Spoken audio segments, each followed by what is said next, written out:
আমার হাতে দেখতে পাচ্ছেন একটা সাসপেনশন, এটা হচ্ছিল আপনার R15 ভার্সন 3, ইন্দোনেশিয়ান যে ভার্সনটা আছে আর কি, ইন্ডিয়ান না, এটা সাসপেনশন। সাসপেনশনটা দেখুন অবস্থাটা, ধুলাবালি যাই হোক সেটা বিষয় না। তো এটা হচ্ছিল এই পাশে থাকে, তো এটা আমরা হচ্ছে খুলছি এখন। এই সাসপেনশনটা আমার কাছে যিনি পাঠাইছিল ওনার নামটা বলি শুনুন। ওনার নাম হচ্ছিল হৃদয়, আহ জেলখানা রোড, কোনাবাড়ি, গাজীপুর থেকে পাঠাইছিল।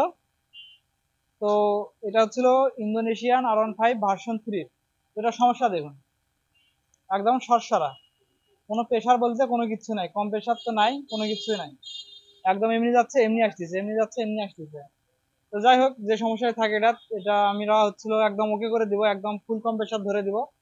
আর একদম নতুন যেরকম ছিল ঠিক ওই রকমই করে দিব। তো অনেকে মনে করে যে সাসপেনশন গুলোর অয়েল লিকেজ হয় বা কম্প্রেসার ছেড়ে দেয়, সেগুলা কিন্তু কাজ হয় না। কিন্তু আমরা বলি, আমাদের কাছে এই যে দেখতে পাচ্ছেন সাসপেনশনটার এই যে ব্যারেলটা, ব্যারেলটা যদি ভালো থাকে, এইদিকে যদি সব ভেঙে চুরেও যায়, আর যদি ব্যারেলটা ভালো থাকে, তাহলে আমরা এই সাসপেনশনটা একদম নতুন অরিজিনাল বরাবর করে দিব, কোনো সমস্যা নাই, একদম নতুনের মতো করে দিব। বিশেষ করে আমরা এখন মনোশকে গ্যারান্টি সহকারে কাজ করতেছি, যেগুলো মনোশক আর কি, যে কোনো বাইকের সুজুকি আপনার, যে কোনো মনোশক আমরা গ্যারান্টি 30,000 কিলোমিটার গ্যারান্টি দিচ্ছি, যে গ্যারান্টি সহকারে কাজ করতেছি। যাই হোক, এখন যা সমস্যাটা আমি দেখালাম দেখুন, তো আমি আর একটা ভিডিও করবো, এটা যখন কাজ হবে, কাজের ফাঁকে একটা ভিডিও করব, তখন আমি এটা দেখাবো, দেখবেন যে কম্প্রেসারটা একদম 100-তে 100 ধরবে। তো যেটা বললাম, যদি ব্যারেলটা যদি ভালো থাকে, যে কোনো সাসপেনশন আমরা ওটা একদম ওকে করে দিব গ্যারান্টি সহকারে।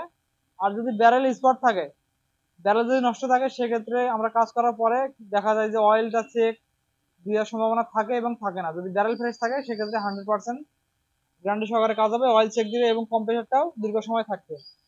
তো যেটা বললাম, এটা হচ্ছিল আপনার ভার্সন 3 ইন্দোনেশিয়ান মডেলের। তো এটা আমরা হচ্ছে এখন কাজ করবো, পুরোটা খুলবো এবং সেটিং এর সময় এটার একটা আমি ভিডিও আপনাদেরকে দিব, অবশ্যই দেখবেন।